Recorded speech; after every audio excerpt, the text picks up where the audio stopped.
Welcome back to the Doing Good podcast, where we celebrate those who are doing good. This is part 2 of our Persist Nashville series, and today we have a guest who represents the heart of its mission, serving a student to ensure she completes college.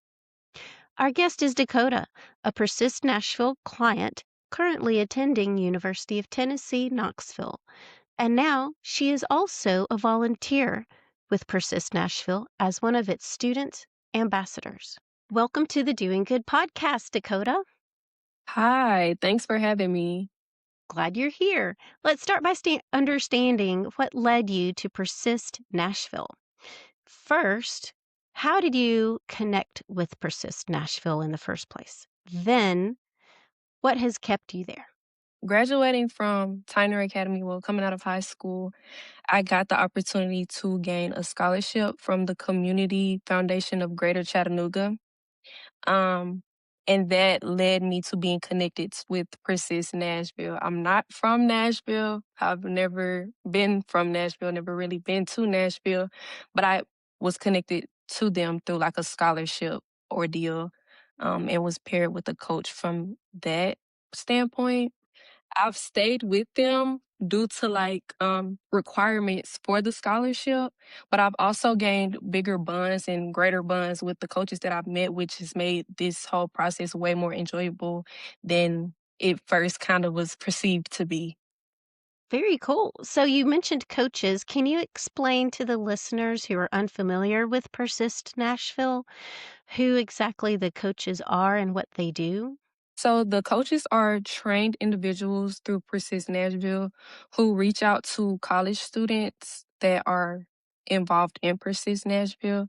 They send us any details of things that are going on in our communities, ways to help, tips, if it's studying sessions coming up or if it's like midterms. They're there like really almost kind of like a friend, but in a really professional academic way. I love that. Well, then, if it is different, then how would you explain the coaching is different from academics or even counseling? I guess you could talk to an academic counselor about anything, but with academic counseling, it's always going to circle back to school. Like there's no getting out of the circling back to school. With the coaching system with Persist Nashville, you could talk to them about anything that's going on and they won't try to find a way to make it back to school. And I think that's like the great part of it. Did you have an experience uh, that I'll say would demonstrate that to us so we can better understand? I've had a coach, her name was Coach M. She came to the UT Knoxville campus. I let her know that I felt like I'm one of those people, I have to be involved. I have to be doing something. And at the time, I wasn't involved in anything on campus. I was more so just a student. I was going to class every day and then I would come back to my dorm. So I voiced that to her and she brought up the student ambassador, which this position that I'm in now, she brought up the student ambassador position through Persist Nashville. And she let me know that that could be something that I would really enjoy. Though it was something out of cities for me, like I'm not in Nashville, I'm in Knoxville. She still brought it up to me and told me that I should apply. Awesome. So it sounds like this is a volunteer role. What do you typically do in this role as a student ambassador? So what I'm doing now, I'll do interviews for Persist Nashville. I'm basically the voice for the student body for every other student that is in Persist Nashville. So interviews or any meetings, anything where you have to speak on what we're doing or what the foundation is doing. Amazing. It sounds like a really cool opportunity for you. Have you enjoyed that part so far? Yes, ma'am. I have. I have. This is the first um thing I've done as in the student ambassador role. So I'm really excited. Well, good. Okay, so then if your role is to be a voice, a student voice, and I'll say bring that authenticity um, of the students to whatever conversation or discussion is happening at the time, um, why do you think it's so critical for Persist Nashville to include you and other students in any decision making? I mean, it's a lot of things that us students may want help with that the staff might not know needs help with, if that makes sense. Like, it could be other things going on. Um, and some students, they may not have the courage to confide in staff or confide in those that are above them. So they may feel more comfortable confiding in another student, confiding in somebody that's in the same age group as them, who's going through the same thing, like who's also in school with them. So it is great to get those students to, be your voice or be that voice for others who can't speak up for themselves. Well, speaking of authenticity, and you're representing other students, how were you introduced to your Persist Nashville coach? Did it feel authentic?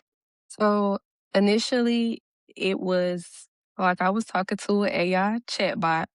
Um, it was text messages, and you would think No. it's just not a real person. So um, it was kind of weird at first, and then upon meeting my coach, it was just great. It made everything better for me. I was able to put a face with a name, and it just kind of made the conversations way more easier to indulge in because now know that this is a real person that I'm talking to. So will you keep Coach M throughout your entire college career? I would say she is. She is the main coach that I normally talk to, who I normally speak to. There are messages, different coaches will reach out, and you have the opportunity to talk to those coaches and build relationships with those other coaches. But I mainly talk to Coach M. I like that. It seems like you're building your community stronger that way. Because you've been now with Persist Nashville, what, a couple of years? Is that right? Yes, for a couple of years. Okay. So what have you learned about the barriers students face, whether they're your barriers or others you've observed? And what makes a difference that Persist Nashville can actually help them with? Like, do they do something and take action? Or are they simply a listening ear, which is always a good thing? So the coaches, I would say, are both. They are that action taker, and they also are that listening ear.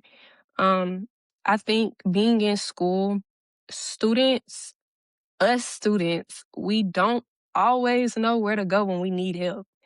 And some students are stubborn, way stubborn than most. I might be one of those students, but I get there. I'm getting better. But some are stubborn and they don't want to ask for help. Building those relationships with your coaches is like, I feel like it's great to have that bond because they are able to help you if you need any resources or if you need any help with directing what to do next in your journey. It's amazing. And it sounds like they'd be resources for school as well as for life. Is that right? In general? Correct. I didn't know how to navigate my FAFSA. It was a specific form that I needed to be submitted, and it needed to be submitted by a specific deadline to uphold, that academic, well, to uphold the standing that I need to go to school. And I reached out to my Persist coach had recently reached out to me. So I just went ahead and let her know. I was like, hey, like, I'm kind of having issues with FAFSA. And she asked what was going on. I told her. She was able to send me links and dates, and I got everything filled out, checked in, and I was great. That's wonderful. I mean, talk about a difference, because what if, you just don't wanna think about it. So what makes, I'll say, not just the experience of this organization so meaningful to you, but maybe also what makes the experience with the coach or coaches so meaningful to you? It's a lot of students who are a part of Persist Nashville. I want to start there, but you will never feel like it's that many other students. You have every opportunity to have one-on-one conversations with people, and they make it their obligation to talk to you when you're needed to be talked to. So you never feel like you're being overlooked or nobody has time for you. It's always time, space, and opportunity to have a conversation when it's needed. And I think I love that most about Persist Nashville. They're always there when you need it. I think that sounds like an organization I might like to be a client of. Who can take advantage of this? Can anybody participate as a client? Yes, yes, anybody can. Yes, it says Persist Nashville. But like I said previously, I'm not from Nashville. I live in Knoxville, Tennessee as of right now. But anybody can be a part of Persist Nashville. As long as they're in college or getting into college, Correct. right? Correct. So, what would you say then to other young people who might feel like they're too young or too busy or that this really won't make a difference? Try it out. Give it a try. I would say that for everything. Try everything. Like, I could say now, previously I wasn't as busy when I first got into Persist, but now I have a lot of other responsibilities that I have to, handle. But I always make time for Persist. I feel like it's great, especially if you're busy. It's great to have outlets, things. It's great to have outlets because when you're juggling multiple things, those outlets can be really beneficial. I'm a psychology major, and I think I'm like a big advocate for like mental health. So if you if you're stuck with different obligations, you're gonna get burnout or you might get overwhelmed. It could like increase your chance of anxiety, like a lot of different things. So just always think about, exercising something that can ease your mind, I would say.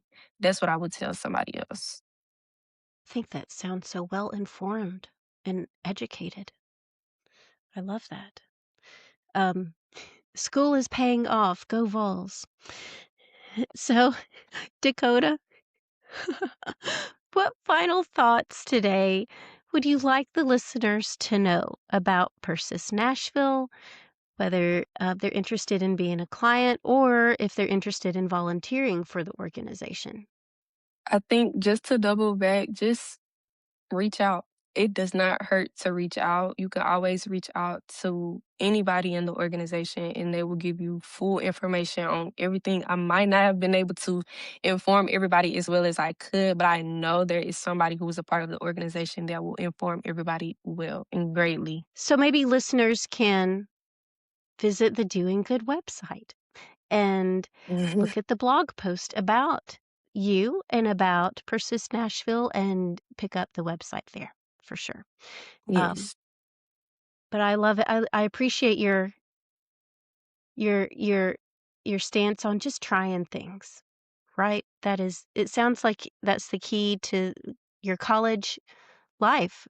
You have to try things to know what things you really like, what things you dislike. You have to try things. This is the time in our lives as college students to be trying things.